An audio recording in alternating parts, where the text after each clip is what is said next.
ada pepatah dulu dari Pak Muji, mungkin mau berbicara atau bagaimana? Duluan. Enggak, langsung aja Pak, moderator yang memimpin. Oke, siap kalau begitu. Baik, Bapak dan Ibu, sekarang sudah menunjukkan pukul 14 lewat 1 menit. Sudah ada bergabung lebih dari 40 orang. Bismillahirrahmanirrahim. Assalamualaikum warahmatullahi wabarakatuh. Selamat siang dan salam sejahtera bagi kita semua. Salam sehat, salam pengadaan yang jangan lupa gitu karena kita SDM PBJ. Bapak dan Ibu peserta webinar yang saya hormati, puji syukur kita panjatkan, alhamdulillah kita masih diberikan kesehatan sehingga bisa menjalankan aktivitas kita. Yang terhormat Bapak Muji, suhu kita semua, semoga sehat selalu Pak. Terus yang kami hormati juga Bapak Mukhlis Isnaini, dan yang kami hormati serta kami banggakan narasumber webinar kali ini, Bapak Blesmi Yanda, atau lebih enaknya kita panggil Pak Bles gitu ya. Beliau merupakan praktisi yang sebelumnya menjabat sebagai Kepala Biro PBJ di Pemprov DKI ya Pak ya. Dan yang kami hormati dan yang kami satu-satunya badan beliau Bu Elis. Oh gitu, badan ya Pak ya. Nah kalau biro itu kan di bawah Sekda, kalau ya, badan itu sendiri ya Pak ya. Sendiri. Gitu. Oke, nanti Bapak mungkin bisa lebih memperkenalkan diri lagi.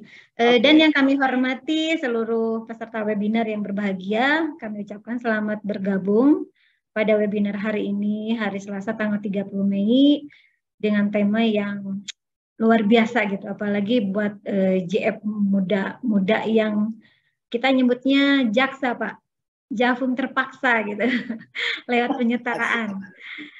Temanya sekarang yaitu kompetensi Jafum Madya PBJ. Sebelumnya sudah ada beberapa tema yang membahas tentang JFPBJ ini Pak, tapi sepertinya kalau khusus tema Madya mungkin baru sekarang gitu. Sebelumnya perkenalkan saya Elis Pemalasari, kebetulan saya dari bagian pengadaan barang jasa dari Setda Kabupaten Sumedang. Kebetulan juga saat ini saya JF Muda. Bapak dan Ibu, untuk kelancaran webinar, mari kita membaca basmalah. Bismillahirrahmanirrahim. Sebelum acara diizinkan, saya menyampaikan dulu tata tertibnya Pak. Yang pertama, narasumber akan menyampaikan materi kurang lebih 45 menit yang dilanjutkan dengan diskusi dan tanya jawab. Peserta yang mengajukan pertanyaan harap klik tombol raise hand dan nanti akan diberikan kesempatan bertanya oleh moderator. Kemudian peserta mengisi link daftar hadir yang akan dibagikan setelah narasumber menyampaikan materinya. Selanjutnya saat ini sudah bergabung berapa orang ya Pak ya? Sudah bergabung baru 51 orang, tapi mudah-mudahan nanti di perjalanan nanti akan bergabung lebih banyak lagi. Bapak dan Ibu yang berbahagia, marilah sekarang kita menyimak paparan yang akan disampaikan oleh narasumber dengan tema kompetensi Jafum Madya, yaitu yang akan membahas tentang peraturannya, syarat jabatan, dan uji kompetensi.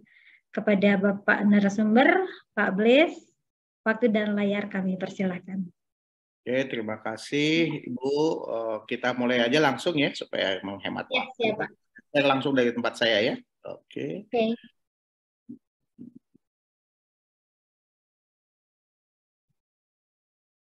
Oke, bismillahirrahmanirrahim. Di sini ada Pak Muji, salam hormat, senior saya, guru saya. Jadi bisa jadi begini nih karena Pak Muji. Kalau nggak ada Pak Muji, masih entah ada di dunia mana nih saya. Assalamualaikum teman-teman semua. Ya, jadi saya akan coba memaparkan tentang jabatan fungsional PBJ Madya berdasarkan pengalaman saya sebagai asesor kompetensi. Jadi dan juga sekarang udah macam-macam nih tugasnya. Dulu saya sebagai kepala Badan pelayanan pengadaan barang jasa Provinsi DKI Jakarta bolak-balik ya, bolak-balik keluar balik lagi, bolak-balik lagi. Ya, jadi kalau di DKI Jakarta badan bukan biro ya, dan saya memang termasuk kalau untuk ukuran daerah termasuk agak kritisi bahwa sebaiknya pengadaan barang dan jasa UKPBJ itu tidak di bawah, bukan biro, karena biro itu adalah fungsi staf. Jadi dia harusnya menjadi badan sendiri, dan karena yang dihadapin juga hebat-hebat, biasanya tuh yang hebat tuh biasanya dinas-dinas PU, tuh lebih pintar sendiri, kalau diajarin lebih pintar dia gitu. Oke, terus saya coba paparkan berdasarkan pengalaman saya sebagai asesor ya. Saya belum jabatan fungsional ya, tapi bantu teman-teman di LKPP untuk sebagai asesor dalam melakukan asesmen jabatan fungsional ya. Nih sebentar Pak. Oke ya, ini jabatan fungsional PBJ Madya, di sini peraturan sehat jabatan dan uji kompetensi. Sebentar, ini gimana ini? Oh ya, sorry saya ya, ini ketentuan dasarnya ya. Jadi hari ini masih dipakai Permen PAN nomor 29 tahun 2020 tentang jabatan fungsional pengelola pengadaan barang dan jasa. Mungkin Bapak Ibu sudah tahu ya, para jabatan fungsional kita masih pakai JF 29 ini. Kemudian ada keputusan Deputi Bidang Pengembangan dan Pembinaan SDM di LKPP nomor 13 tahun 2021 tentang juklak uji kompetensi pengangkatan dalam jabatan fungsional pengelola PBJ melalui perpindahan dari jabatan lain. Nah, kemudian ini dia Permen PAN nomor 1 tahun 2023 yang menghapus 209 Permen PAN atau keputusan Menteri PAN tentang jabatan fungsional dijadikan menjadi satu, yaitu Permen PAN 1 tahun 2023 yang nanti berlaku pada 1 Juli 2023. Jadi kita akan ada masa transisi sampai 1 Juli 2023. Saat ini seperti di JFPBJ masih pakai Permen PAN 29. Sampai tadi pagi saya melakukan uji kompetensi masih pakai Permen PAN 29. Walaupun katanya ini uji kompetensi terakhir yang menggunakan JF 29 karena Juli sudah harus pakai Permen PAN nomor 1. Kemudian ada PRLKPP nomor 7 tentang SDM. Lanjut. Nah, kemudian juga ini sekedar untuk diketahui dalam pelatihan PBJ ya terkait dengan jabatan fungsional itu sudah ada keputusan Kepala Pusdiklat LKPP nomor 5 tahun 2022 tentang panduan pelatihan untuk Jabfung ahli pertama, dan keputusan Kepala Pusdiklat LKPP nomor 6 2022 tentang panduan pelatihan untuk ahli muda. Nah, tetapi sampai kemarin saya konfirmasi untuk ahli madya belum ada panduan penyelenggaraan pelatihannya. Jadi udah ada uji kompetensinya, sudah ada modulnya. Saya kebetulan membuat modul KPBU, kerjasama pemerintah badan usaha, kemudian modul tender internasional, kemudian modul pekerjaan terintegrasi atau design and bid kalau kita ngacu pada Perpres. Itu sampai hari ini masih jujur saja masih terus berdebat ya, masih terus dirumuskan tentang panduan pelatihannya, tapi tetap sudah ada pelatihannya kemarin walaupun belum dibakukan dalam suatu keputusan Pusdiklat LKPP. Mohon izin dikoreksi kalau seandainya saya ada salah tentang ini. Nah, saya langsung saja masuk. Pengertian jabatan fungsional adalah jabatan yang berisi fungsi dan tugas berkaitan dengan pelayanan fungsional yang berdasarkan pada keahlian dan keterampilan tertentu. Kemudian jabatan fungsional pengelola pengadaan barang dan jasa yang selanjutnya disebut jabatan fungsional PPBJ adalah jabatan yang mempunyai ruang lingkup, tugas, tanggung jawab, wewenang, dan hak untuk melakukan kegiatan PBJ pemerintah. sesuai dengan ketentuan peraturan perundang-undangan. Jadi mungkin juga kita udah dengar, kita sebentar lagi ada, bukan ada ya, sedang disusun itu rencana undang-undang pengadaan barang dan jasa publik. Jadi nanti ruang lingkupnya bukan hanya APBD dan APBN, tapi juga nanti sampai ke antara lain kepada BUMN dan BUMD. Nanti kita bahas. Selanjutnya, pejabat fungsional pengelola PBJ adalah PNS. Jadi pengelola PBJ adalah PNS, Pak, yang diberi tugas, tanggung jawab, wewenang, dan hak secara penuh oleh pejabat yang berwenang untuk melaksanakan kegiatan PBJ. Ya, jadi sampai hari ini ketentuannya masih seperti itu. Jadi masih PNS, harus pegawai negeri sipil. Bagaimana dengan P3K dan sebagainya, kita tunggu aturan selanjutnya nanti. Selanjutnya, pengelola PBJ berkedudukan sebagai pelaksana teknis fungsional di bidang pengadaan bahan jasa pada instansi pemerintah. Kemudian pengelola PBJ berkedudukan di bawah dan bertanggung jawab secara langsung kepada pejabat pimpinan tinggi pratama, yaitu eselon 2 ya, pejabat administrator, itu eselon 3, pejabat pengawas eselon 4, yang memiliki memiliki keterkaitan dengan pelaksanaan tugas jabatan fungsional PBJ. Lanjut, tugas dan jenjang jabatan, seperti kita semua ketahui, ada pengelola PBJ ahli pertama, ahli muda, ahli madya. Belum ada yang ahli utama, ya, belum ada ahli utama. Saya juga bingung nih kalau seandainya saya masuk JF mana nih? Pangkat udah 4D. Kemudian tugas jabatan fungsional PBJ yaitu melaksanakan kegiatan yang pertama, perencanaan pengadaan bahan dan jasa pemerintah, kedua, pemilihan penyedia barang jasa, ketiga, pengelolaan kontak, keempat, pengelolaan swakelola. Jadi ruang lingkup tugas fungsional PBJ ini ada 4 ya. Jadi perencanaan, pemilihan, pengelolaan kontak, dan swakelola. Jadi ini juga hambatan, bukan satu hambatan ya, tantangan bagi JF.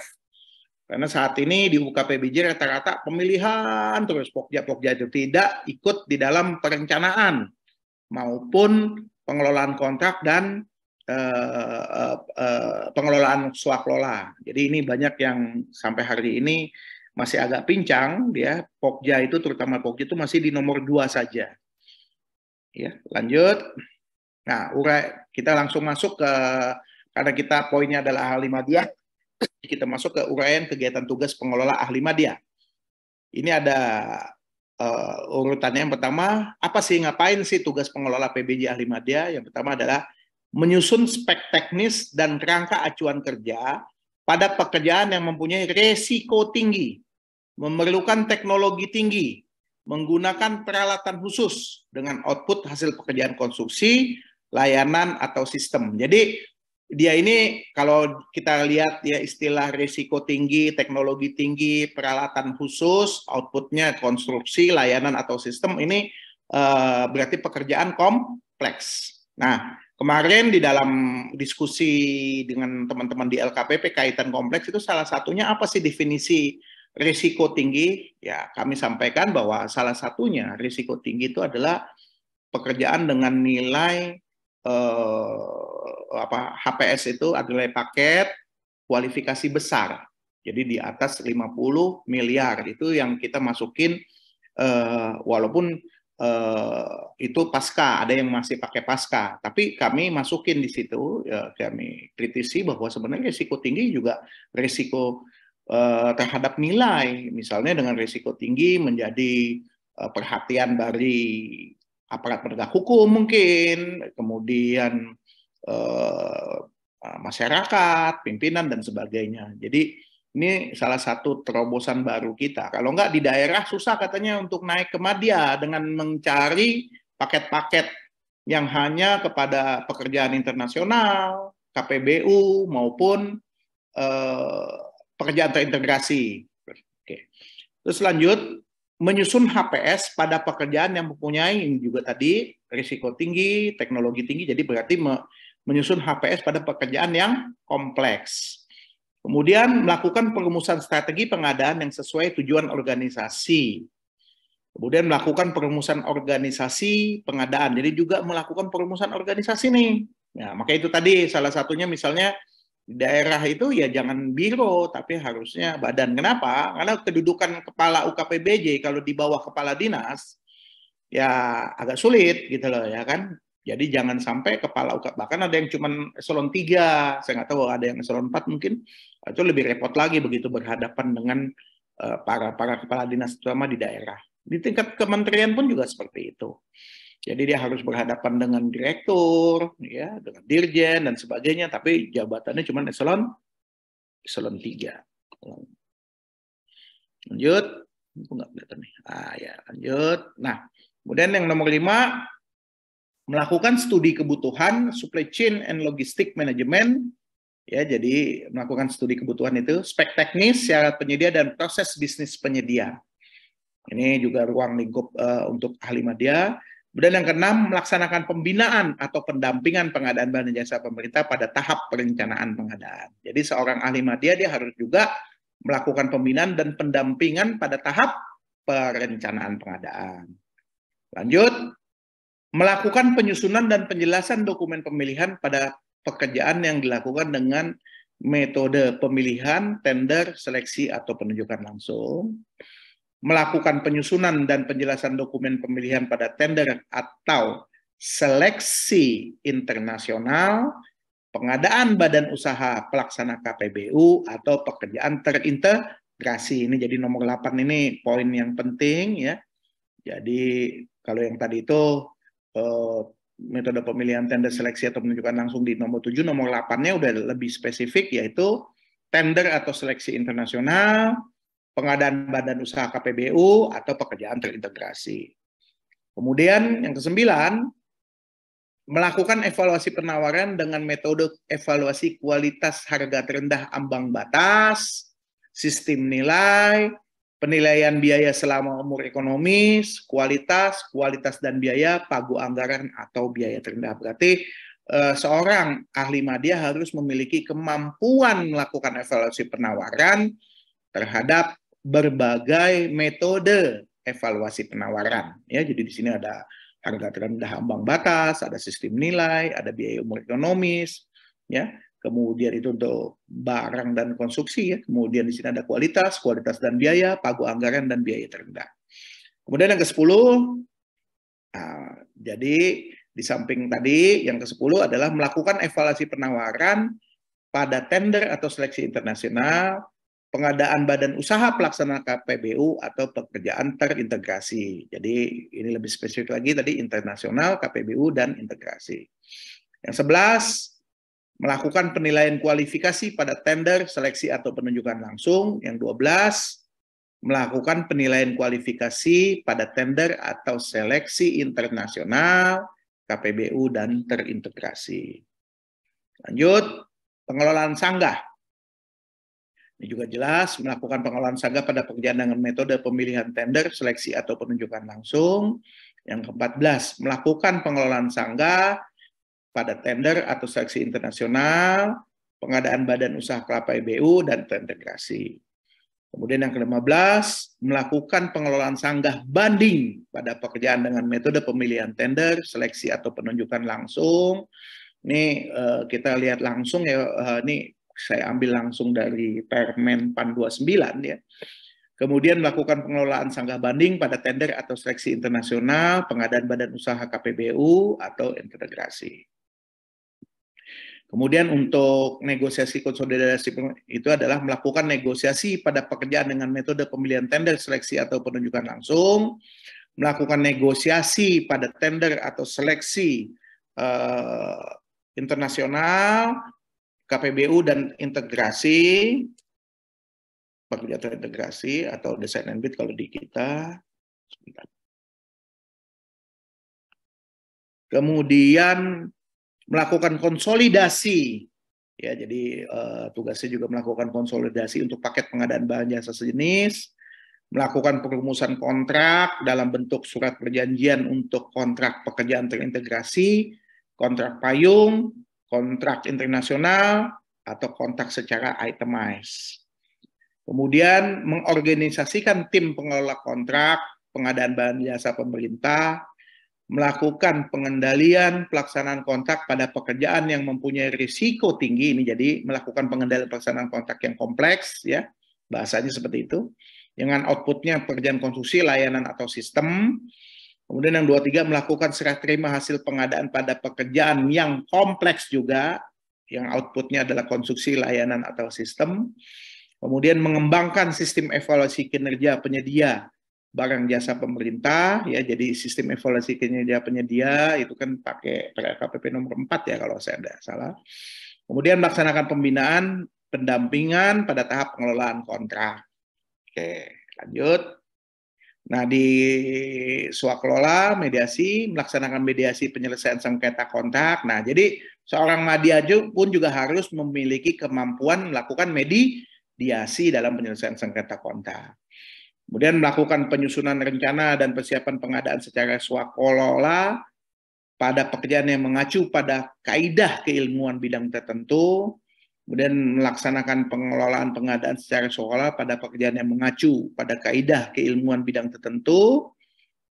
Ya, jadi yang satu penyusunan rencana dan persiapan pengadaan, yang satunya lagi adalah pengelolaan pengadaan secara swaklola pada kaidah keilmuan bidang tertentu. Kemudian melakukan evaluasi efektivitas penggunaan sumber daya manusia, ya, pada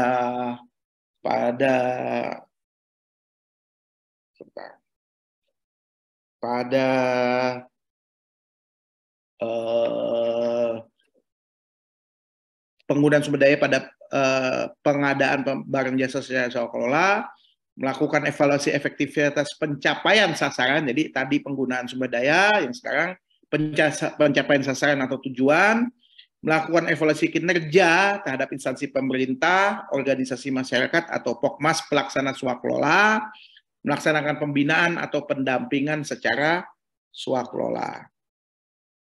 Kemudian hasil kerja tugas jabatannya apa?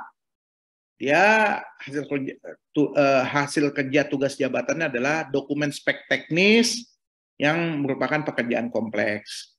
Kemudian dokumen harga perkiraan sendiri untuk pekerjaan kompleks, dokumen rencana umum pengadaan, dokumen organisasi pengadaan barang jasa.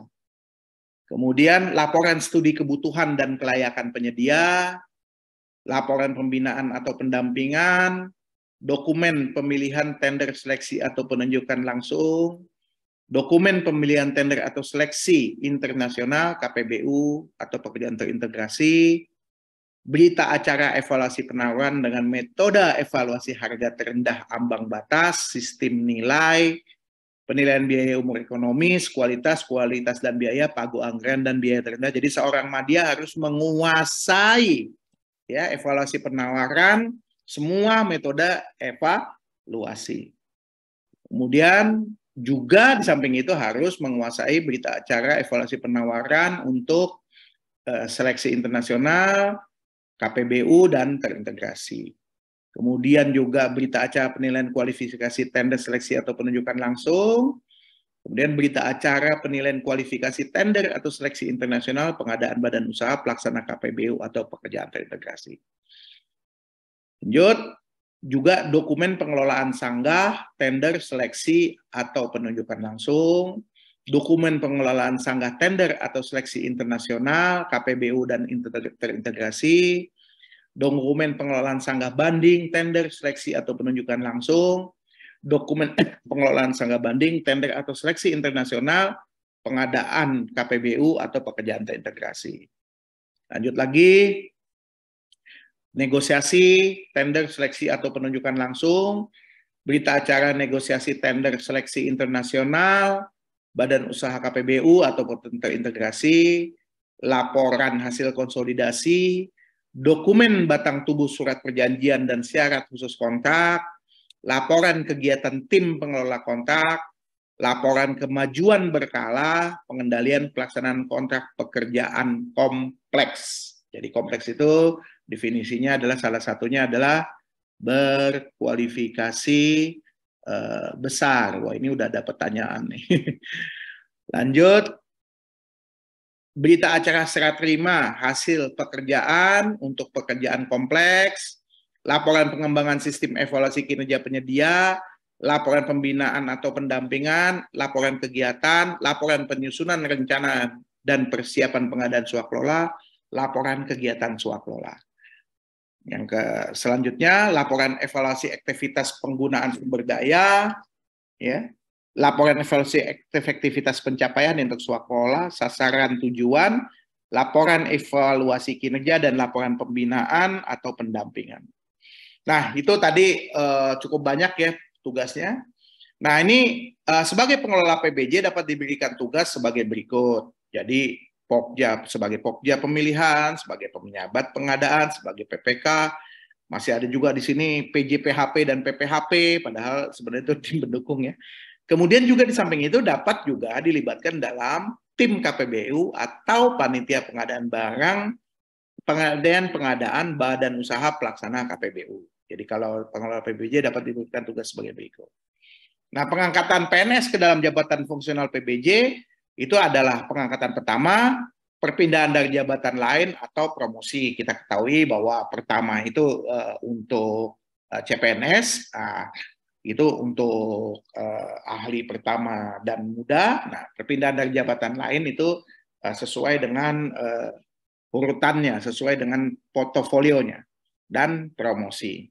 Nah, persyaratannya ini ya berstatus PNS, integritas, sehat jasmani dan rohani, berijazah paling rendah sarjana, ya dalam bidang ekonomi dan seterusnya, mengikuti dan lulus uji kompetensi, ya teknis, manajerial dan sosial kultural sesuai standar kompetensi yang disusun oleh instansi pembina, memiliki pengalaman dalam melaksanakan tugas di bidang pengadaan bahan jasa paling singkat 2 tahun, nilai prestasi kerja paling rendah bernilai baik dalam 2 tahun terakhir, memiliki sertifikat dasar. Ya. Lanjut. Nah, persyaratannya berusia paling tinggi 53 tahun ya, bagi yang akan menduduki jabatan PBJ ahli pertama dan jabatan fungsional ahli muda, dan 55 tahun bagi yang akan menduduki jabatan fungsional ahli madya. Kita udah tahu tuh. Nah, bila promosi adalah untuk PNS yang belum menduduki jabatan fungsional PBJ atau kenaikan jenjang jabatan fungsional PBJ 1 tingkat lebih tinggi. Persyaratannya adalah lulus uji kompetensi, nilai paling rendah bernilai baik dalam 2 tahun terakhir, memiliki rekam jejak yang baik, tidak pernah melakukan pelanggaran kode etik dan profesi PNS, tidak pernah dikenakan hukuman disiplin.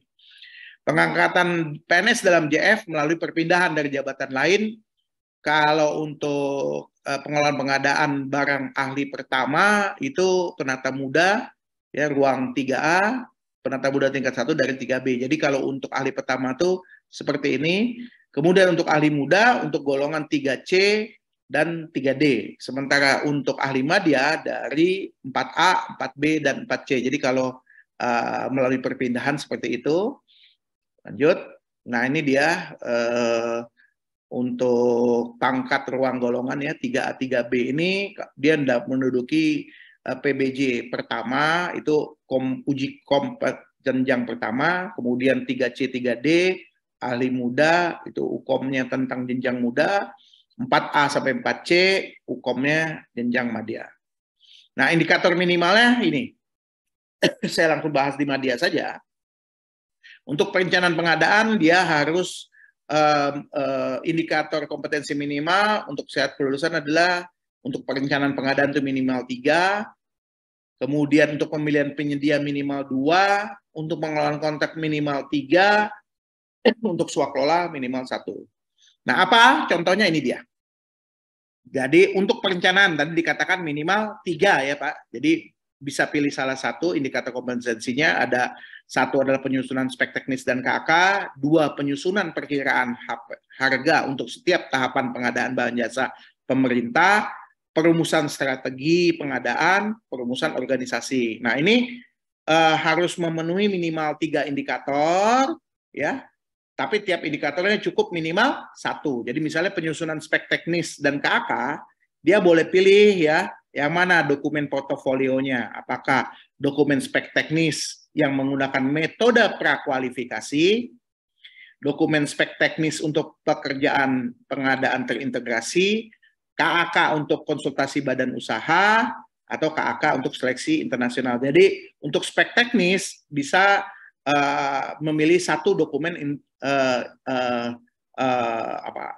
dokumen portofolio, tapi harus lulus 3 dari 4 ini.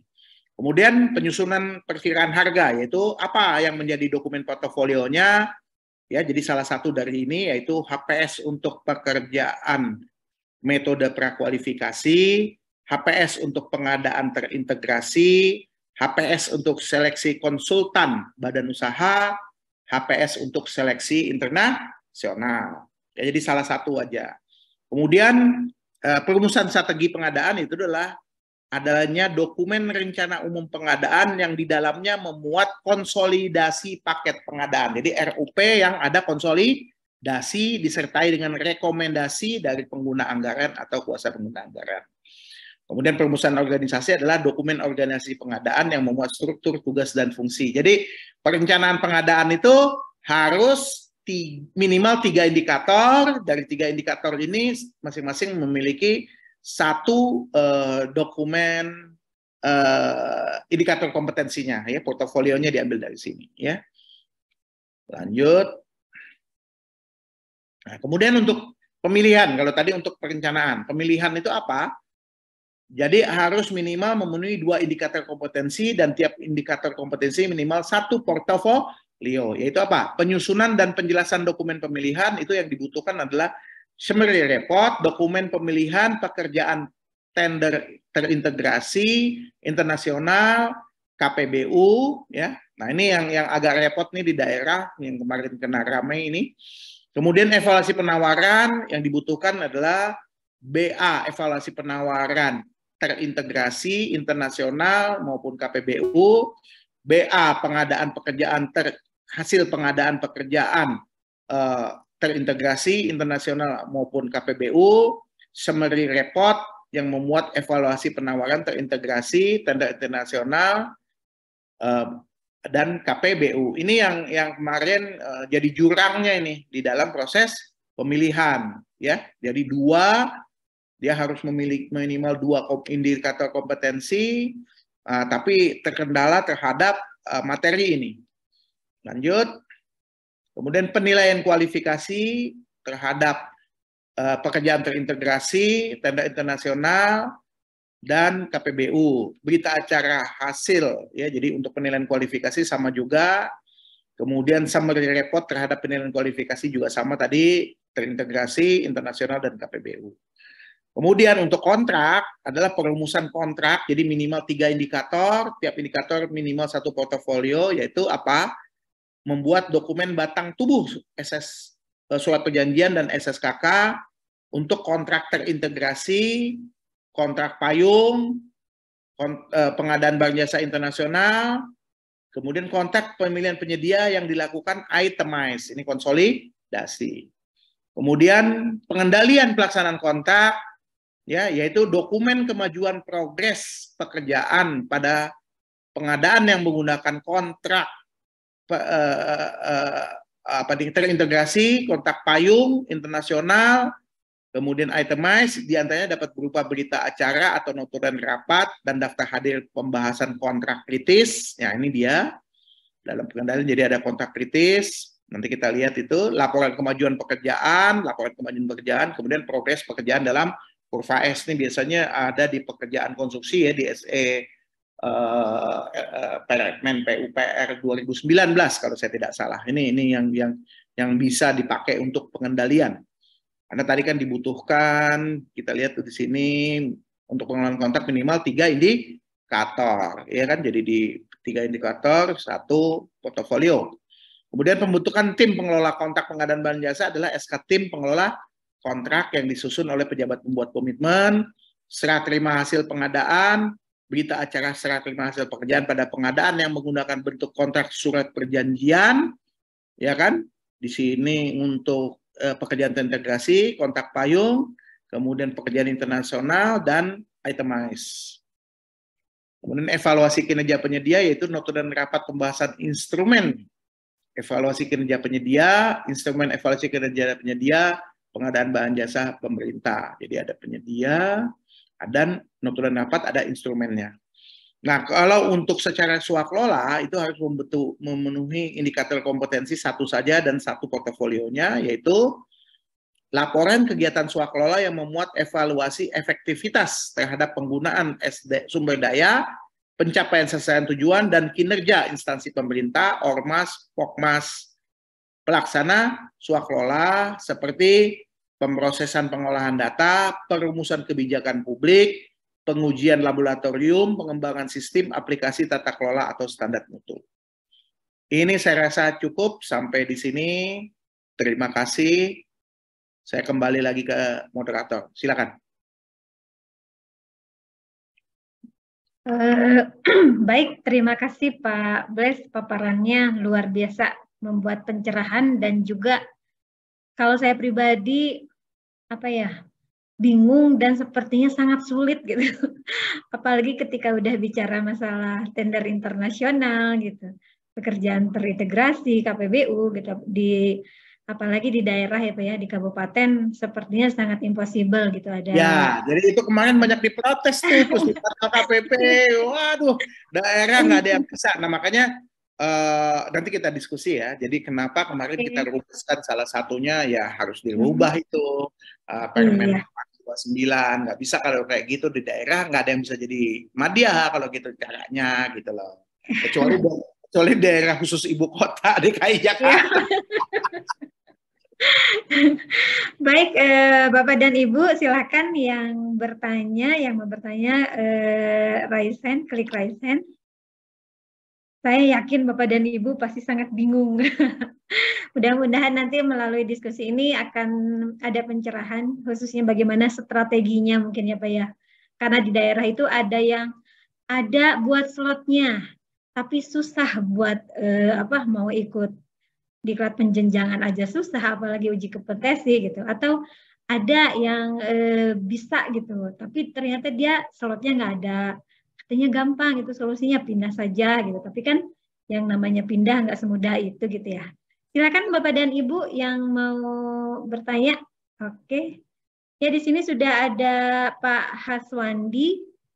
Silakan Pak memperkenalkan diri dulu. Baik, terima kasih. Assalamualaikum warahmatullahi wabarakatuh. Waalaikumsalam. Waalaikumsalam warahmatullahi Saya dari Provinsi Aceh, Pak, Kabupaten Bener Meriah. Wah, kayaknya saya pernah dengar itu Bener Meriah. Saya sering di Aceh Barat Daya dulu. Saya pernah. Oh, Belang Pidi, Pak ya? Ya, Aceh Barat Daya. Kami di dataran tinggi, Bu. Dataran tinggi Gayo. Oh, aduh, banyak kopi. Kopi ya. Kopi Meganja juga kali, Pak. Kalau mau main-main kopi di sini, Pak. Ya, baik, Pak. Terima kasih kesempatannya. Salam hormat kami kepada Suhu, Pak Budi Santosa, sudah memberikan ruang kepada kami di daerah untuk terus belajar supaya bisa seperti kawan-kawan di luar, Pak. Jadi gini, Pak. Kebetulan saya salah satu peserta untuk penyusunan portofolio penjenjangan media, Pak. Ya. Jadi karena ada dua pola kemarin, satu yang saya coba tes non pelatihan, ujian tulisnya alhamdulillah lulus. Cuman kan harus menyusun portofolio, Pak, atau makalah, Pak. Betul. Jadi saya coba lagi ikut untuk daftar di sesi pelatihan, Pak. Ternyata saya nggak diikutkan karena slotnya mungkin terbatas nih, Pak ya. Karena mungkin diperuntukkan bagi kawan-kawan tuh yang belum pernah lulus ujian tulis, Pak.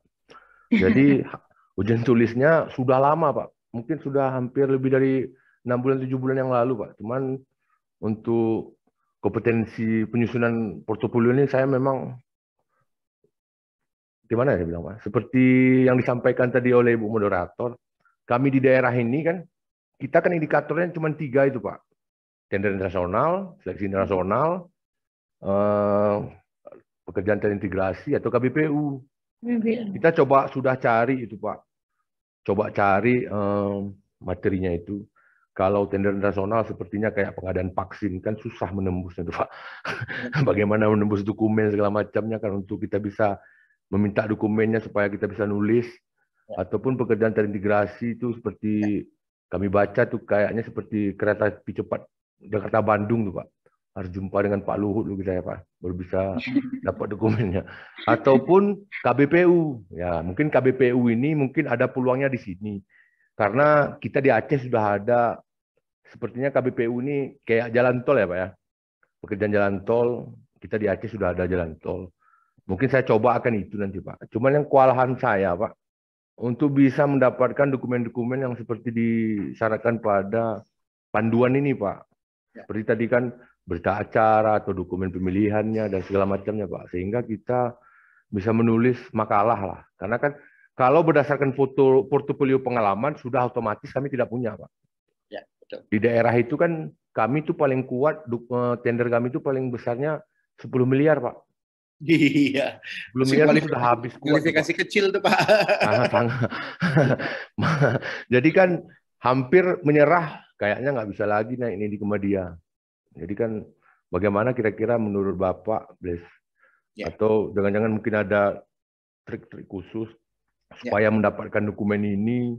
Karena terus terang kalau yang menulis makalah ini kan tidak ada pendamping nih Pak. Kalau pelatihan nggak ada coachnya, ada mentornya ya Pak.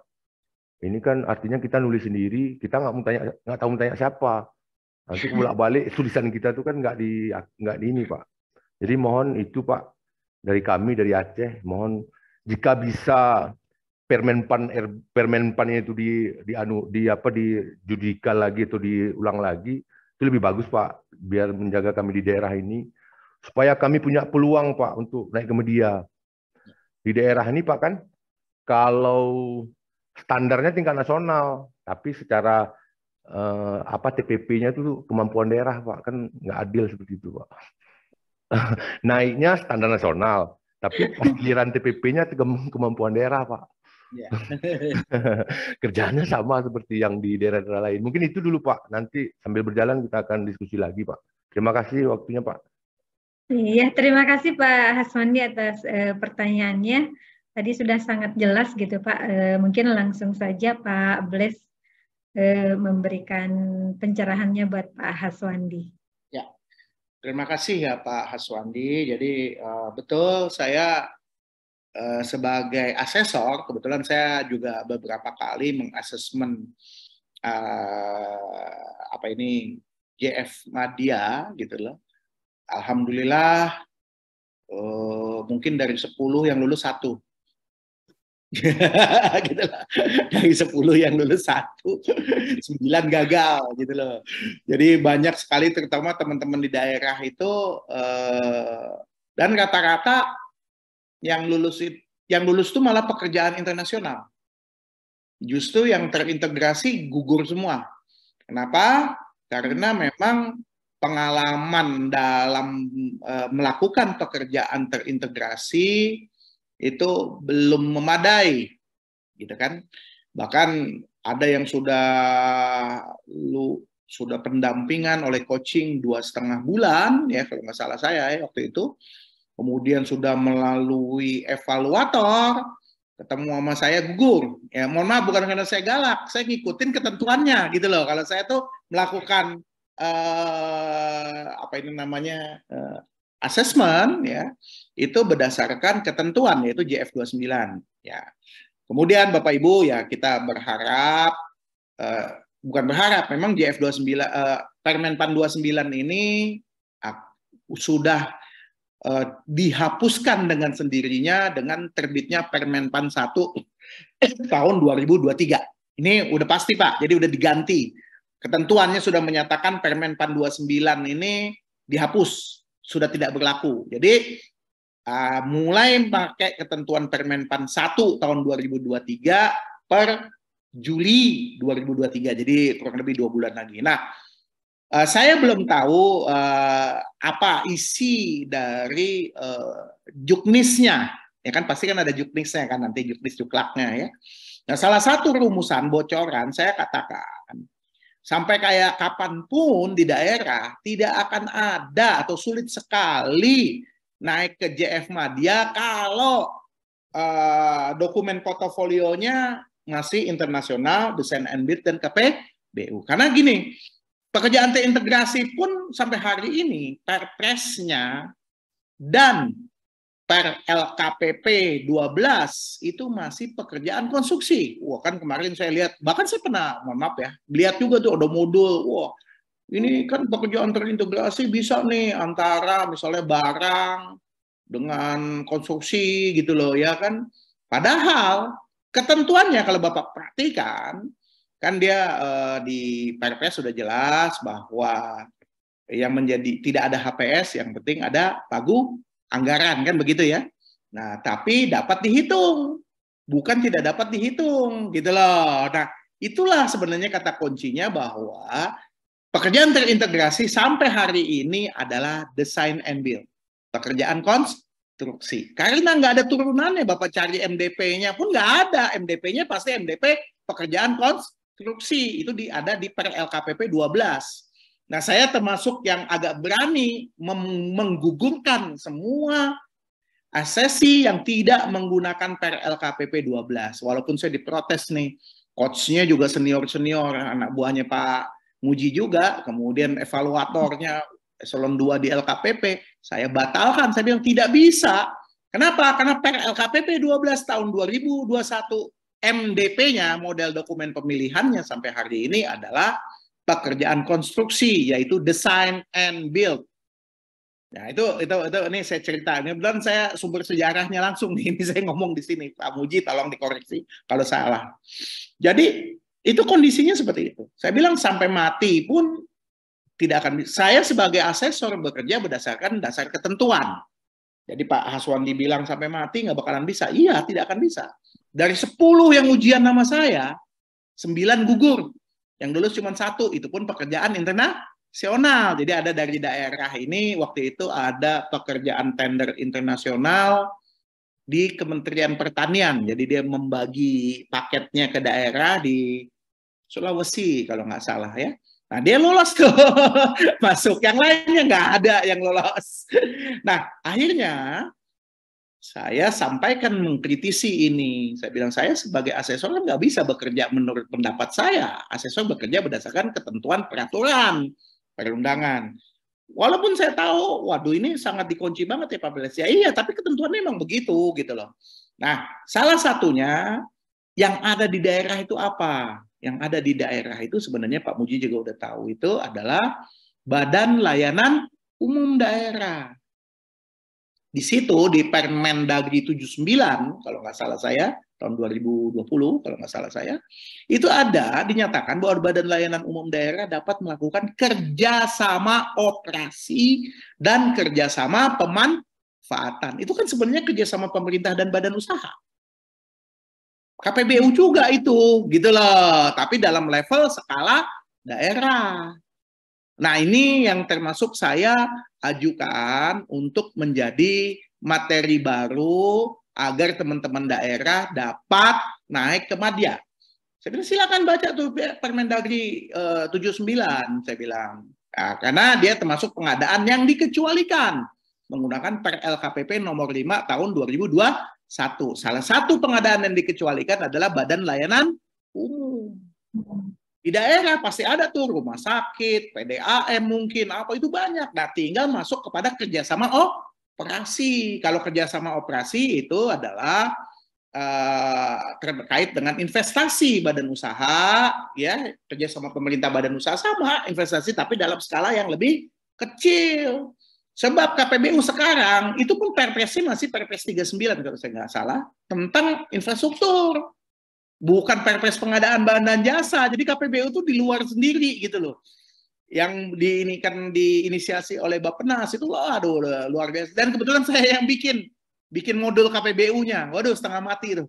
Luar biasa. Nggak selesai-selesai. Sampai 1000 halaman. Bayangin. 1000 sekian halaman saya bikin.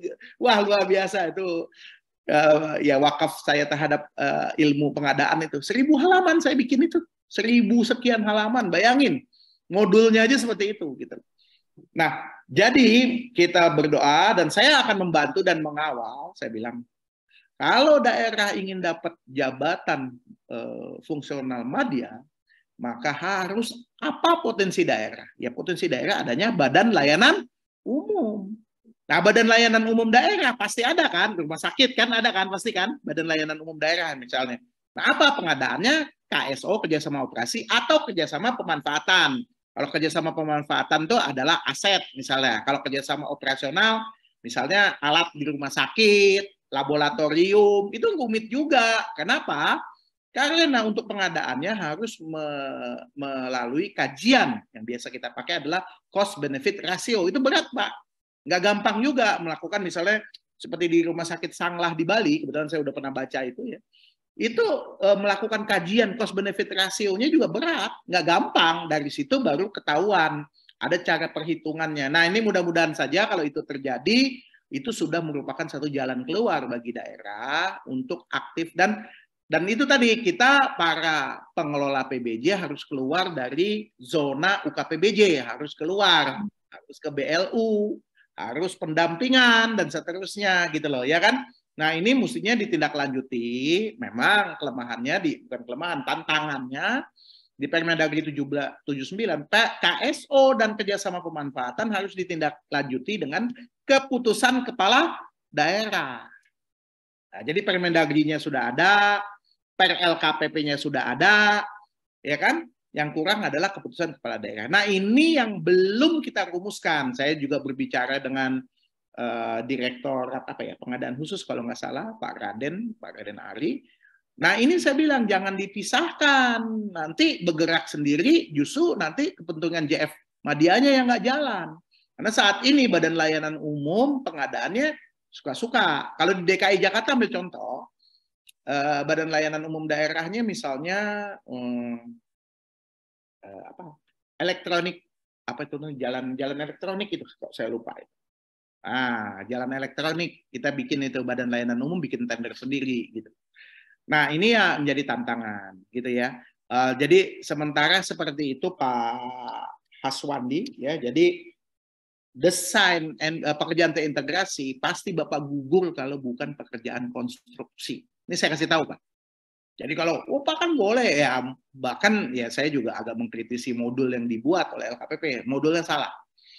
Jadi desain and build, ya ini mohon maaf ya, jangan dibilang saya sok-sokan, tapi kebetulan memang pengalaman saya udah ke sana gitu loh. Jadi ini modul yang dibuat salah, saya bilang.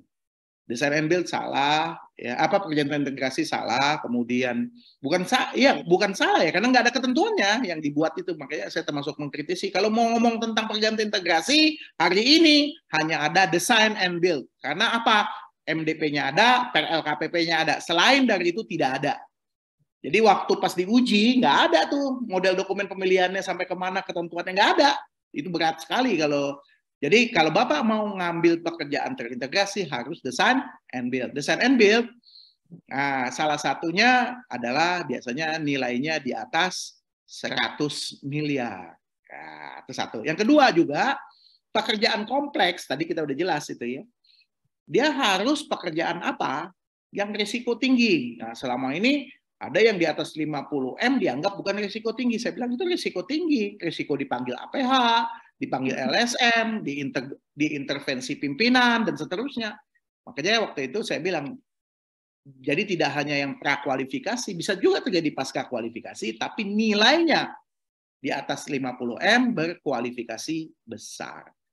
Kira-kira itu Pak Haswandi, jadi yang saya sampaikan ini keadaan yang sebenarnya yang terjadi di dalam diskusi-diskusi kita dengan LKPP, termasuk juga di sini ada Pak Muji Santosa sendiri, bahwa sampai terakhir seperti itu. Sampai semalam pun saya masih ngomong dengan Kapus Diklat LKPP, Pak ini acuannya apa untuk Madya? Belum ada Pak Bles. Nah, itu dia bilang belum ada. Jadi modul-modul yang dibuat itu masih ngambang semua, gitu loh ya kan? Jadi kira-kira seperti itu kondisinya Pak Haswandi. Mudah-mudahan yang pasti per 1 Juli 2023 ketentuan Permenpan nomor 1 tahun 2023 itu berlaku. Jadi nanti mudah-mudahan sampai dengan 1 Juli nanti kita akan coba tadi rumusan-rumusan tadi seperti kerjasama operasi, kemudian yang berisiko tinggi untuk nilai di atas 50 M, tapi yang paling bagus sih sebenarnya Badan Layanan Umum. Itu mesti ada modulnya sendiri terkait dengan kajian cost benefit ratio, karena nggak semuanya menguasai tentang cost benefit ratio gitu loh. Demikian, terima kasih, saya kembali ke moderator. Terima kasih Pak Bles, terima kasih juga Pak Sony. Ada yang mau ditanyakan lagi atau sudah cukup?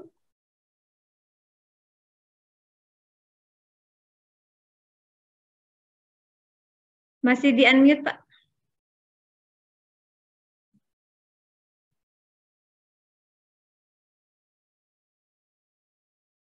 Masih di-unmute, Pak. Unmute. Ininya biasanya nih, headphone-nya.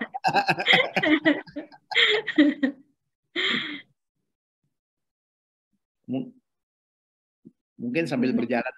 Oke, sambil berjalan mungkin nanti akan kalau ada masukan nanti dilanjut lagi, Pak. Sekarang sudah ada raise hand lagi dari Ibu Nurlaila Lestari. Dipersilakan Ibu.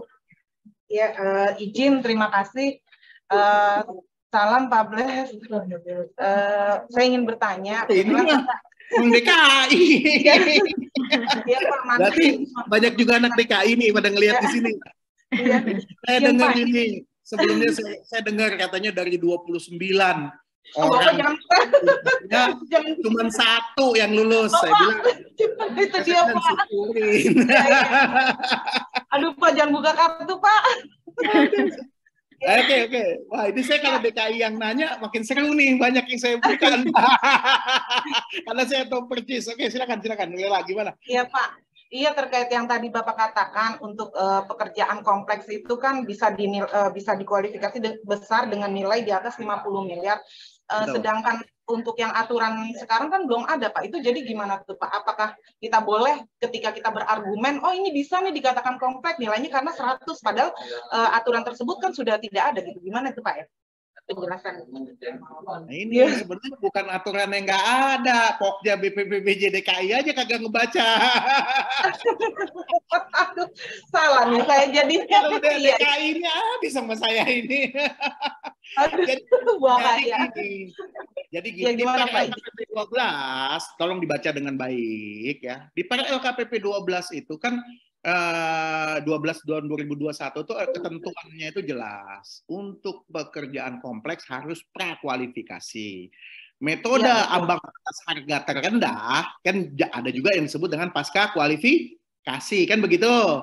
Nah, rame lah Pokja bacanya nggak clear, sehingga langsung aja ambang batas harga terendah yang dipertandingkan, akhirnya harga terendah, yang menang yang 80%, 70% dan sebagainya. Sebenarnya tidak seperti itu. Dibaca dengan baik bahwa di dalam LKPP 12, begitu dia pekerjaan kualifikasi besar, dia harus prakualifikasi. Ya, jadi gitu ya. Jadi gini, nah ini harus saya luruskan nih. Masih ada yang saya lihat yang nilainya bahkan di atas 100M, saya nggak usah sebutin lah kegiatannya, nanti rame kalau saya sebutin kegiatannya, saya tahu. Ada di DKI Jakarta, tuh kegiatan 100M pakai pasca kualifikasi, ini gimana sih? Nggak baca LKPP-nya. Kalau dulu waktu saya jadi kepala badan, masuk ruangan saya jitak kepala Pokja ini, baca nih aturan ini. Nah sekarang nggak ada lagi yang ngajarin begitu ya. Jadi gini, begitu dia kualifikasi besar, ingat itu, berarti kualifikasi besar adalah di atas 50M. Di LKPP nanti ada bilang, oh nggak ada aturannya, ada, nggak dibaca aja. Karena dia kan sekian ribu halaman ya, kalau nggak salah. LKPP 12 itu berapa halaman? 3.000 ya, saya lupa. Itu ada, dia kualifikasi besar harus prakualifikasi. Jadi nggak ada kualifikasi, dia aturan loh yang menyatakan begitu, bukan Blesmianda yang ngomong. Tapi sampai hari ini masih ada kualifikasi besar malah pasca kualifikasi, padahal LKPP-nya tidak bilang begitu. Pak, bacanya kan begini ya, itu saya bilang cara bacanya. Jadi bahwa bila kualifikasi besar di atas 50 dia harus prakualifikasi. Nah, nanti prakualifikasi bagaimana caranya? Itu biasanya ambang batas harga terendah. Nah, dalam menentukan ambang batas harga terendah, salah satunya adalah kalau besar itu adalah metodologi. Kan gitu ya, betul nggak? Nah, metodologinya harus pakai tenaga ahli. Tenaga ahlinya, di samping dia memiliki sertifikasi keahlian, ya level madya, dia juga harus memiliki sertifikat kompetensi. Oh, dia ahli pengadaan, Pak. Ahli pengadaan level 1. Akhirnya apa? metodologinya kacau penilaiannya. Karena kita ini kan bertanding. Yang sering kesalahan itu adalah persyaratan tambahan. Saya masih ngeliat tuh di konstruksi persyaratan tambahannya dipakailah tentang cash flow. Padahal cash flow itu dilarang di dalam SALKPP nomor 5. Masih ada. Nggak perlu saya sebutin lah. Bu Nurlela juga tahu tuh mainan. Itu apa? Titipan, intervensi. Saya marah banget kayak gitu. Ini apa-apaan. Dan lucunya BPPBJ, Anda kan udah bersertifikat kompetensi. Masa ahli pengadaan yang ahli konstruksi yang tidak memiliki, jadi dia harus ahli konstruksi dan memiliki sertifikasi kompetensi. Sertifikasi, oh kami ahli pengadaan Pak, mana? Sertifikat tingkat dasar itu mah belum ada apa-apa. Dia harus memiliki sertifikasi kompetensi minimal level 3. Itu yang saya ketawa gitu lah. Akhirnya apa yang terjadi? Intervensi tanpa disadari oleh Pokja. Pokja kan nggak ngatai ilmu konstruksi. Padahal ilmu konstruksinya harus mengacu pada per LKPP 12. Ini saya ada kesempatan. Nah, lu nanya sih DKI habis loh. Jadi itu yang terjadi gitu. Pengaturan tendernya, mohon maaf ya kalau saya katakan ini dalam lingkup ilmu ya. Begitu banyak Pokja BPPBJ yang mohon maaf lugu atau dungu kali ya, saya nggak tahu. Atau sengaja juga kali ya. Dan tenaga ahli konstruksi yang tidak memiliki kompetensi pengadaan. Bagaimana dia mau menilai konstruksi kompleks kalau cuma dia ahli level 1? Atau dasar tinggian Pokjanya. Bapak kan ini kan dalam konteks konstruksi, betul, tapi konstruksi dalam konteks per LKPP 12. Jadi dia harus memiliki, di samping dia melalui SKA minimal madya, dia juga harus, itu kalau dia besar, dia harus minimal level 3 sertifikasi kompetensi. Ya bisa sebagai apa saja, dia bisa narasumber, bisa dari yang lainnya, atau dia sebagai asesor yang minimal level kompetensinya level 3. Nah, cuman kalau mengambil begitu kan udah jelas. Itu kan teman-temannya Pak Bles semua. Kalau yang lain nggak bisa. Ya itu kalau teman-temannya saya kan nggak bisa dibeli. Kalau yang lain masih bisa dibeli. Itu kira-kira ya Bu Nurlela. Bu Nurlela udah lulus belum nih? Bu Nurlela udah lulus belum? Saya rencananya tanggal 6 sampai 8 uji kom Pak, doain ya Pak ya. Terima kasih kembali ke moderator. Iya, terima kasih Bu Nurlela. Diskusinya sangat seru ya. Karena masalah DKI Jakarta. Iya, kalau diskusi orang yang apa ya, ya mungkin ada hubungan kerja ya. Jadi sangat apa menarik gitu. Mungkin Ibu bisa lanjut nanti diskusinya dengan Pak Bles melalui langsung ya Pak ya. Sekarang ini ada di chat Pak, ada yang bertanya juga.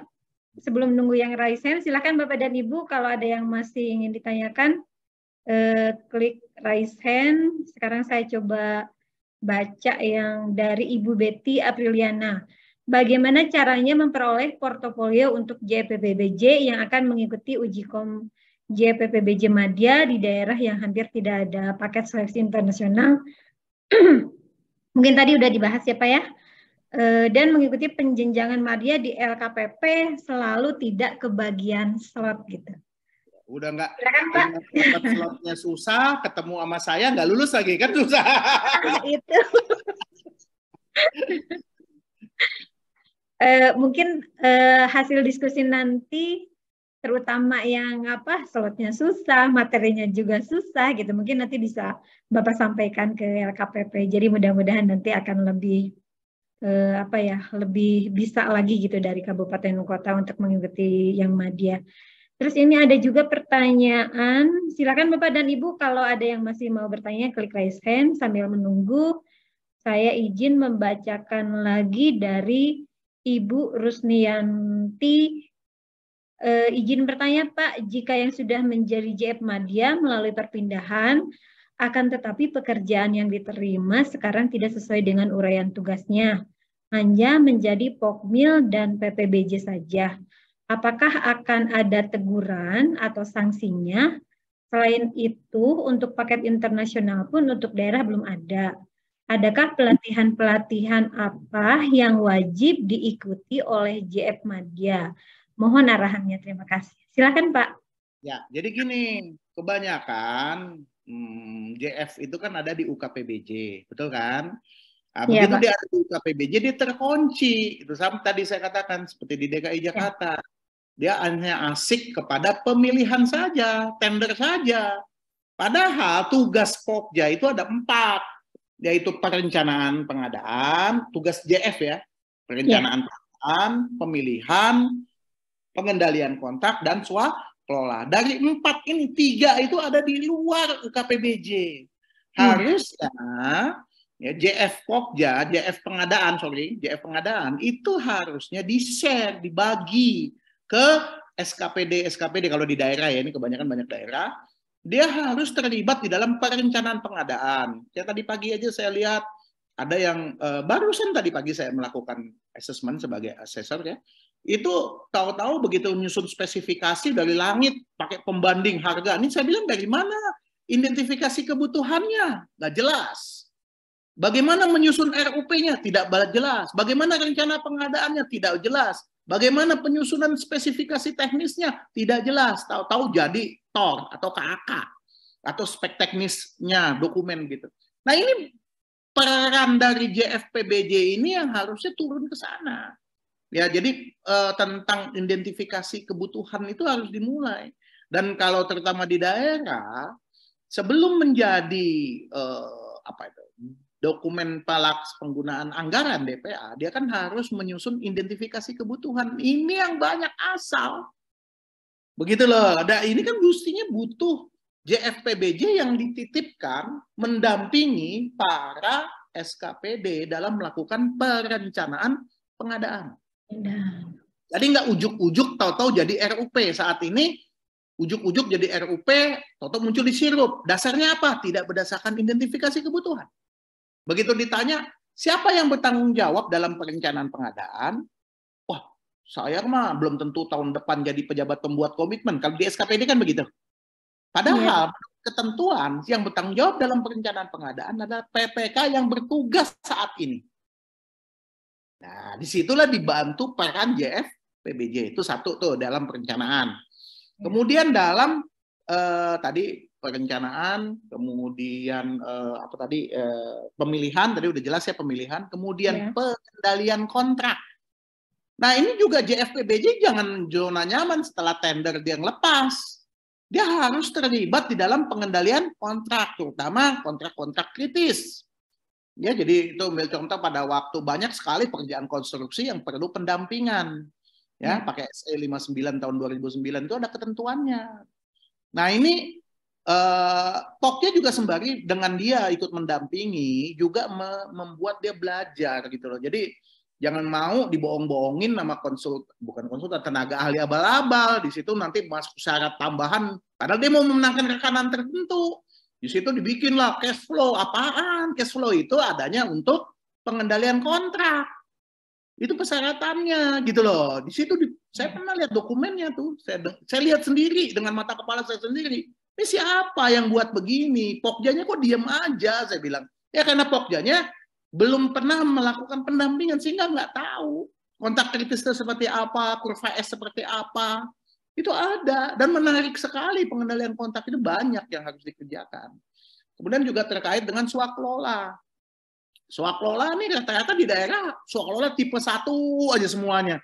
Padahal yang bertantangan itu di swakelola tipe 3 dan tipe 4. Nah, modul swakelolanya juga kemarin saya lihat untuk level madya itu lebih kepada kuantifikasi ya. Juga terkait dengan penilaian kinerja penyedia. Masih banyak yang belum tahu. Sekarang kan menjadi indeks tata kelola pengadaan kan. Feedback terhadap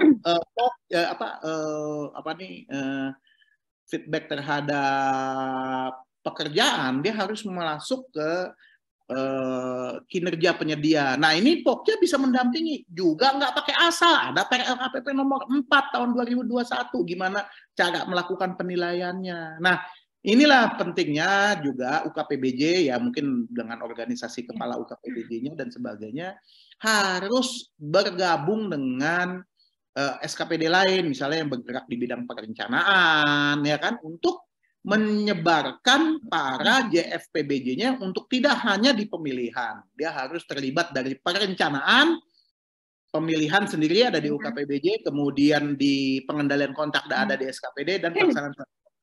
Jadi kalau UKPBJ-nya sudah seperti itu, nggak jadi tukang lelang. Sekarang rata-rata tugasnya, ya ini kan Bu Elis Komalasari di UKPBJ ya Bu, pasti masih jadi tukang lelang. Belum pernah, ya mungkin ada pernah damping-dampingin dikit gitu ya, tapi fungsi utamanya masih jadi tukang lelang gitu loh. Nih kayak Nurlela nih, Nurlela, halo udah hilang Nurlela nih. Pasti dia cuma tukang lelang, tidak mendampingi dari perencanaan gitu loh ya. Nah, bahkan banyak pengadaan-pengadaan. Nah, banyak yang bertanya lagi, kayak tadi Badan Layanan Umum itu kan di luar tugasnya pengadaan barang jasa, salah besar. Badan Layanan Umum Daerah itu ada di Per LKPP nomor 5. Nah, ini juga makanya para pimpinan-pimpinannya juga harus belajar, jangan pakai ilmu pengadaan masa lalu. Kan masih sekarang ini banyak nih ilmunya masih ilmu apa tuh tingkat dasar, masih zaman dahulu gitu loh. Padahal ilmunya sudah berkembang, makanya harus ngikutin perkembangan baru, masuk di dalam komunitas. Begitu banyak peraturan-peraturan baru. Nah, seperti contoh, sekarang ini konstruksi itu harus menghitung TKDN, betul kan? Nah, TKDN-nya itu seorang PPK pun udah harus menghitung TKDN. Jadi waktu dia ambang batas harga terendah nggak banting-bantingan harga. Dia nanti ada preferensi. Pokjanya pun juga harus tahu cara menghitung TKDN yang benar. Ada klarifikasi, ada dokumennya, ada caranya. Nah, coba kita lihat sekarang ini. Wah Pak, banting-banting harga. Nggak begitu. Justru mana yang masuk di dalam preferensi. Nah, termasuk TKDN pun juga ada ilmunya. Bukan gede-gedean TKDN. Persentase TKDN yang tinggi berarti benar, belum tentu. Dia lebih kepada spesifikasi teknis terbaik dan harga terbaik. Tapi nanti materi yang lain ya. Tapi saya masih banyak kesalahan di situ. Jadi orang ngomongnya gede-gedean TKDN. Salah, tidak begitu. Gitu loh, ya kan? Itu salah banget gitu loh. Yang betul adalah berdasarkan spesifikasi teknis terbaik dan harga terbaik. Gitu kira-kira. Terima kasih, Bu. Kembali lagi. Iya, Ibu Rusniyanti, apakah masih menyimak, Bu? Sepertinya akan lebih ini lagi kalau bisa gabung langsung, Bu. Ini Pak, ada pertanyaannya ini yang belum terjawab. Apakah pejabat administrasi ini ya, paling yang ininya nih udah menyimak Bu, cuma ada di sini belum dikasih wewenang. Pokoknya masih terkumpul ya. Iya. Iya, terima kasih Pak. Saya katakan harus berkoordinasi dengan UKPBJ. Aduh ini berisik ya. Harus berkoordinasi dengan UKPBJ agar dilibatkan dalam kegiatan-kegiatan yang terkait dengan perencanaan, pengendalian kontrak dan swakelola. Nah, ini mesti koordinasi dengan kepala daerahnya dan seterusnya. Jadi Pokja itu bukan tukang lelang. Udah mindset tentang tukang lelang itu udah zaman dahulu gitu loh. Tapi sampai hari ini masih Pokja itu adalah tukang lelang. Kalau tukang lelang tuh zamannya unit layanan pengadaan. Sekarang UKPBJ Center of Excellence. Coba Anda contohkan ya. Contohkan. Di unit-unit Anda boleh dicek. Sudah berapa sih PPK yang bersertifikat kompetensi? Ini bukan Pokja loh. Melalui jalur lainnya. Berapa? Nih, Nurlela nih ketawa-ketawa nih. DKI Jakarta itu ada 3.900 pejabat pembuat komitmen. Yang sudah bersertifikat kompetensi cuma 3. Gila, dari 3.900 sertifikat kompetensi cuma 3. Itu pun PPK 0,00 ya Pak. Nah itu, tapi santai-santai aja. Kenapa? Karena nggak ada yang mengingatkan. Itu kan kerjaannya BPSDM. BPSDM tidak akan bisa bekerja kalau UKPBJ-nya nggak ngingatin. Kalau Pokjanya nggak bergerak. Ya orang tuh nggak tahu, yang ngerti dengan pengadaan kan Center of Excellence adalah UKPBJ. Iya. Bayangkan dari 3.900 PPK di DKI Jakarta yang memiliki sertifikat kompetensi cuma 3, itu pun PPK tipe C. Padahal per 31 Desember tahun 2023 itulah batas akhir PPK kompetensi. Jadi bukan CF loh, itu yang kompeten loh, PPK yang berkompetensi loh. gitu. Bandingkan dengan, mohon maaf di sini, Mabes Polri. Mabes Polri itu udah sampai puluhan orang loh. Bayangin nanti jagoan teman-teman Mabes Polri bagian Sinorela dipanggil sama panggil polisi gitu. Udah diem dia. Pinteran polisi daripada Anda sekarang. Kan gitu. Kenapa? Karena dia bersertifikat kompetensi. Ya saya melihat luar biasa loh. Di kebetulan saya dengan Kodiklat TNI, dengan Sesko TNI AL, dengan Mabes Polri, mereka luar biasa. Dan institusi sipil yang malah nggak ngejar itu sekarang. Harusnya bukan hanya JF-nya, tetapi juga para PPK kejar itu. Ketentuan di Perpres menyatakan per 31 Desember 2023 itu harus pelaku pengadaan ya tidak hanya Pokja, dia harus memiliki sertifikasi kompetensi. Nah, coba di tempat Ibu di Sumedang, PPK kompetensi berapa, Bu? Baru ada yang bersertifikat aja dari 700 itu baru 64 Pak yang punya sertifikat level 1. Bukan level 1 ceritanya, iya. PPK kompetensi belum ada, Pak. ABC. Kalau DKI Jakarta dari 3.900 baru 3 yang memiliki sertifikasi. Sumedang belum, Pak, belum ada. Level 2. Bayangkan. Gila nggak? Di Kodiklat TNI udah 12. Di Mabes Polri sudah 20. Apa nggak kacau gitu loh. Ini mesti kita perbaiki lah. Itu kan orang berharap 31 Desember diperpanjang lagi dan seterusnya. Ya belum tentu kalau undang-undangnya jadi. Begitu jadi undang-undang selesai semua. Bersifat wajib gitu loh. Dan saya sih senang profesi pengadaan menjadi profesi yang serius. Di sana Pokja JF PBJ tidak hanya mengerjakan yang APBN APBD, tapi juga masuk ke Badan Layanan Umum, BUMD, BUMN. Itu menjadi suatu profesi yang baik gitu. Demikian, terima kasih. Kembali ke moderator. Iya, terima kasih Pak Bles.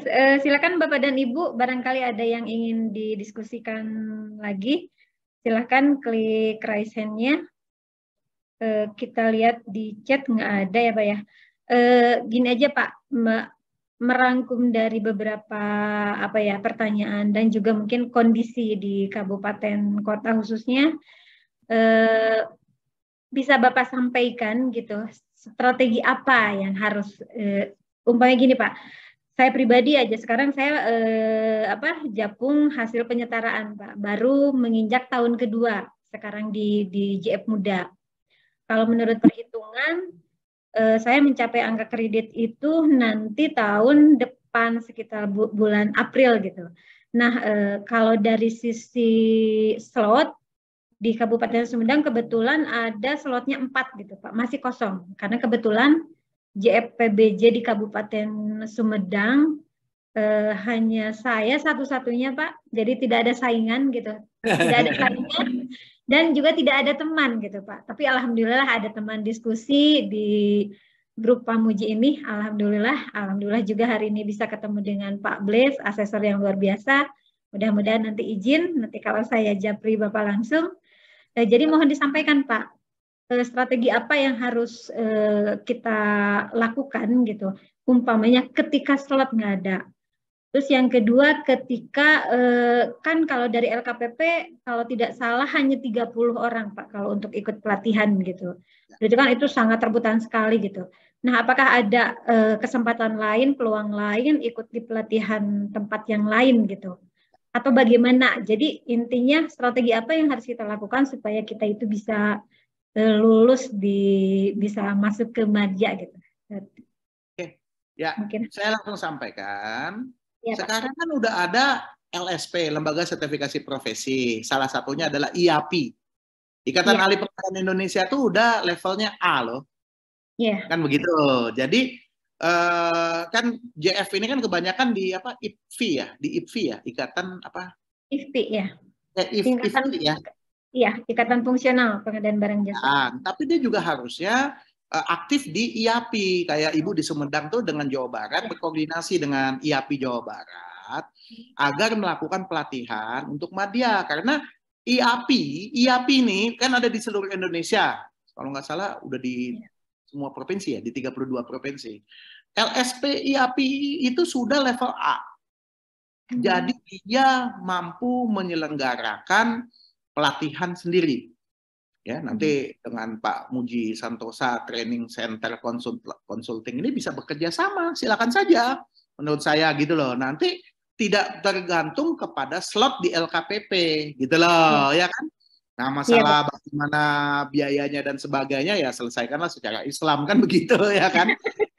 Nanti saya seperti dengan saya punya pengalaman sendiri waktu saya PPK tipe B. PPK tipe B itu level 3 ya. PPK tipe B ya level 3 berarti madya. Itu di Mabes Polri. Saya langsung tuh dengan Mabes Polri dengan kemudian difasilitasi oleh ICITAP. ICITAP itu adalah semacam lembaga dari Kementerian Kehakiman Amerika, ya itu ada lembaga donornya.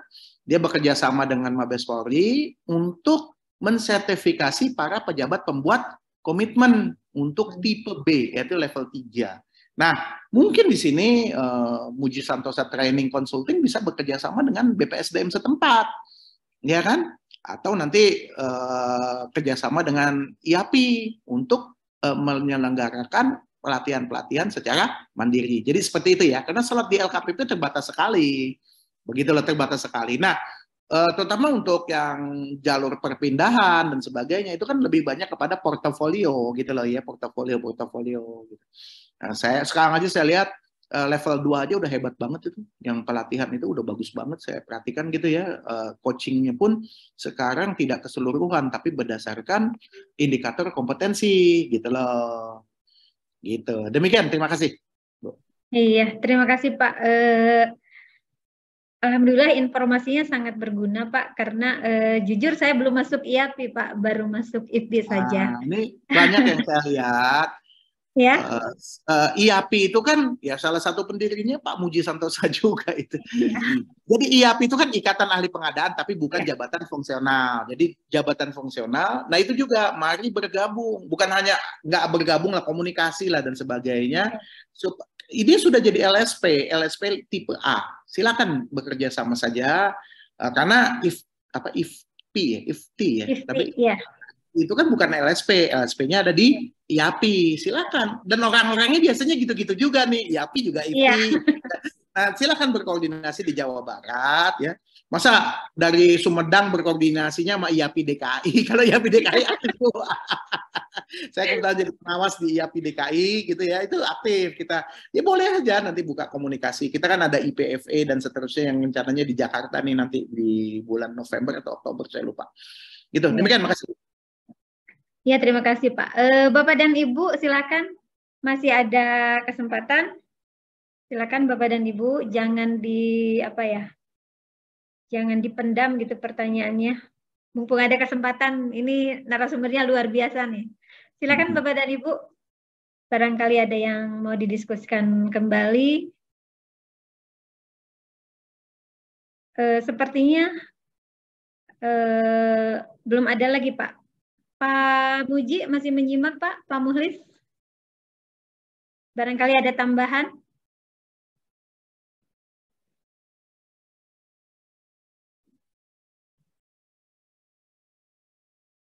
Ada, silakan. Lagi sholat akad tadi. Oh iya. Silakan Pak, barangkali ada yang belum disampaikan gitu buat ke peserta yang lainnya. Ada tambahannya dari Bapak narasumber. Ini materi udah saya share di chat ya, jadi siapa yang ini silakan diambil ya. Dan materi itu terus berkembang ya, jadi artinya mungkin nanti di Juli 2023 berubah lagi karena Permenpan 1 tahun 2023 sudah berlaku ya. Jadi kan kalau sekarang kan sibuk isi SKP dan sebagainya, nanti kan sudah nggak perlu pakai itu lagi gitu loh. Dan jabatan fungsional itu adalah jabatan karir pegawai negeri. Jadi clear itu antara JF dengan struktural. Sekarang kan orang masih kerja-kerja struktural, padahal nanti dia harus setara gitu.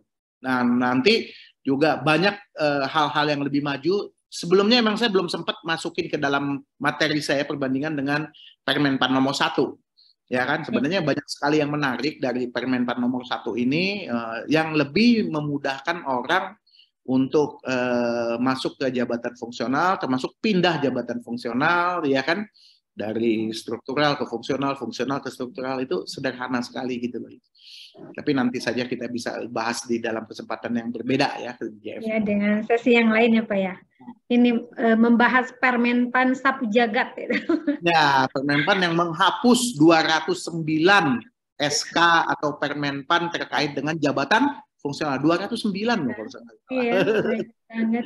Pak, kalau ini kan kebetulan saya di sini JF-nya sendiri ya Pak ya, untuk untuk menilai angka kreditnya kemarin itu sudah diskusi, katanya bisa ke provinsi atau bisa ke kabupaten.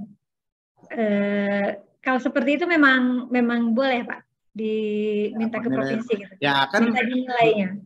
Ya, penilaian angka kredit itu kan dari pejabat pembina kepegawaian. Kan begitu ya. Nah, biasanya pengalaman kami di BPPBJ DKI kelamaan Bu kalau nunggu BKD-nya. Mestinya dari UKPBJ-nya proaktif. Langsung, dulu saya punya staf namanya Pak Bu Handini ini nggak tahu ada di sini. Itu langsung, jadi bekerja sama dengan BKD. Jadi di UKPBJ-nya itu proaktif kerjasama dengan BKD untuk mendapatkan akun gitu loh, sehingga langsung diisi. Kalau menunggu dari BKD antri ya, panjang lagi, belum lagi ketidakmengertian dan sebagainya. Jadi di tim UKPBJ-nya sendiri mesti ada tim yang mengurus tentang angka kredit dan seterusnya gitu loh ya. Jadi ini yang harus tapi ya gitu, dia harus memiliki kompetensi juga, karena perubahan-perubahan aturan yang begitu banyak gitu loh. Ya, demikian ya Bu, terima kasih. Ya, Pak Muji barangkali ada tambahan Pak, ini kebetulan sudah tidak ada yang raise hand, tidak di chat juga, silakan Pak Muji barangkali ada tambahan. Ya, terima kasih Bu Elis. Jadi kata kuncinya tadi kita harus proaktif mengurus bagaimana kita kejampuknya, proaktif bagaimana pelatihannya, asesmen dan sebagainya, termasuk juga proaktif mengikuti banyak komunitas-komunitas sehingga pengadaan ini bisa dilakukan dengan baik dan termasuk meningkatkan karir masing-masing para jabung ini. Ya itu, jadi kita peganglah kata kunci proaktif. Saya ucapkan terima kasih pada Pak Blesmianda. Ini kesempatan langka seperti ini. Narasumber seperti menjelaskan ini juga langka sekali. Jadi saya terima kasih pada Pak Blesmianda. Semoga yang Bapak sampaikan ini bermanfaat bagi kita semua, memajukan kita semua. Terima kasih, semoga bermanfaat Bapak Ibu semuanya. Saya ucapkan terima kasih atas kehadirannya. Saya ucapkan terima kasih. Wassalam. Iya, terima kasih Pak Muji. Mudah-mudahan nanti ada rencana ini Pak buat pelatihan.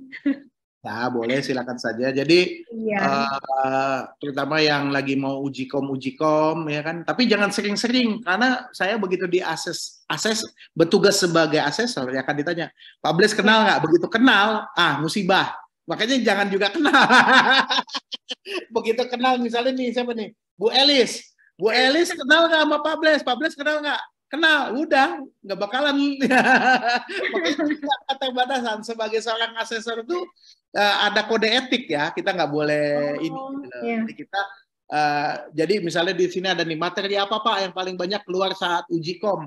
Sebenarnya sih menurut saya sih biasa-biasa aja. Justru Anda pada waktu katakanlah on job training selama 2,5 bulan, carilah coach yang memang benar-benar menguasai 3 materi itu, design and build, kemudian internasional, KPBU gitu ya kan, untuk proses pemilihan, sehingga outputnya bagus. Karena sedih saya kadang-kadang gitu ya, sudah 2,5 bulan, udah ada coachnya, udah ada evaluator, begitu ketemu jebret waktu diuji kompetensi, ya itu kebanyakan jatuh di pekerjaan terintegrasi.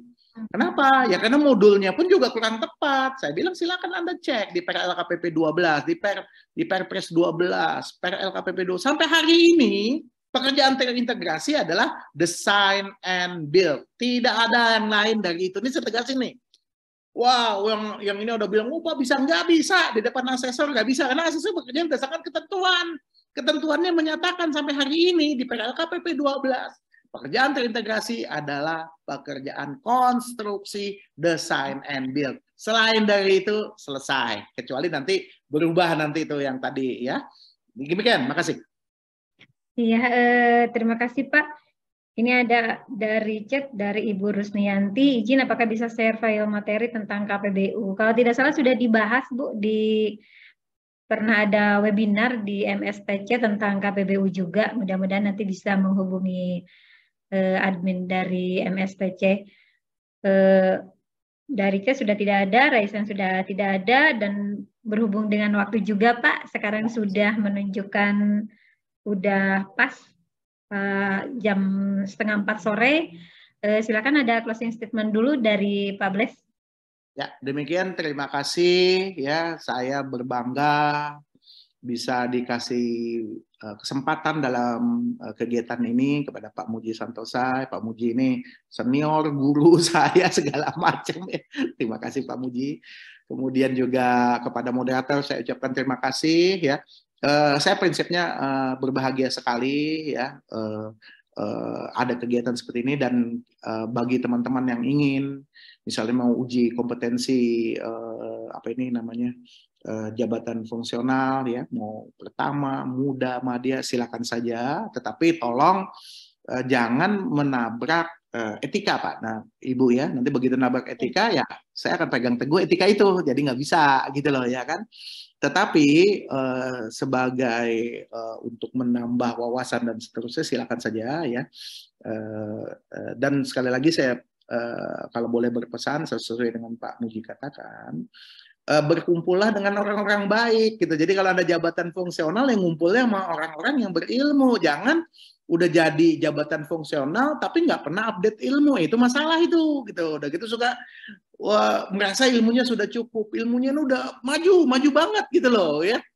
Beda banget waktu saya tahun 2000-an masih Kepres 80 gitu loh. Sekarang wah udah berkembang banget. Perpres 54 pun sudah berubah, Perpres 70, sekarang Perpres 12. Bentar lagi Perpresnya pun juga akan diperbaiki kan. Wah, jadi kalau Bapak Ibu tidak bergabung di dalam komunitas, pasti akan ketinggalan. Itu aja pesan saya. Silakanlah ini jadi kayak Ustadz juga lah, bergabunglah dengan orang-orang soleh. Ya, ini solehnya di sini adalah bergabunglah dengan orang-orang baik di dalam pengadaan barang dan jasa. Itulah yang akan memompa kemajuan ilmu. Demikian, terima kasih. Mohon maaf bila saya ada salah dan ada kata-kata yang tidak tepat. Wabillahi taufiq wal hidayah. Wassalamualaikum warahmatullahi wabarakatuh. Waalaikumsalam warahmatullahi wabarakatuh. Terima kasih Bapak. Terima kasih Bapak narasumber, Pak Bles atas ilmunya yang luar biasa. Ya. Bapak narasumber terima kasih Pak Bles. Oke, izin live ya. Oke, terima kasih. Iya, terima kasih juga Pak Muji atas kesempatannya hari ini bisa gabung di sini menjadi moderator. Terima kasih Bapak dan Ibu peserta. Saya juga sebagai moderator mohon maaf apabila ada perkataan saya yang tidak berkenan di Bapak dan Ibu. Terima kasih. Wassalamualaikum warahmatullahi wabarakatuh.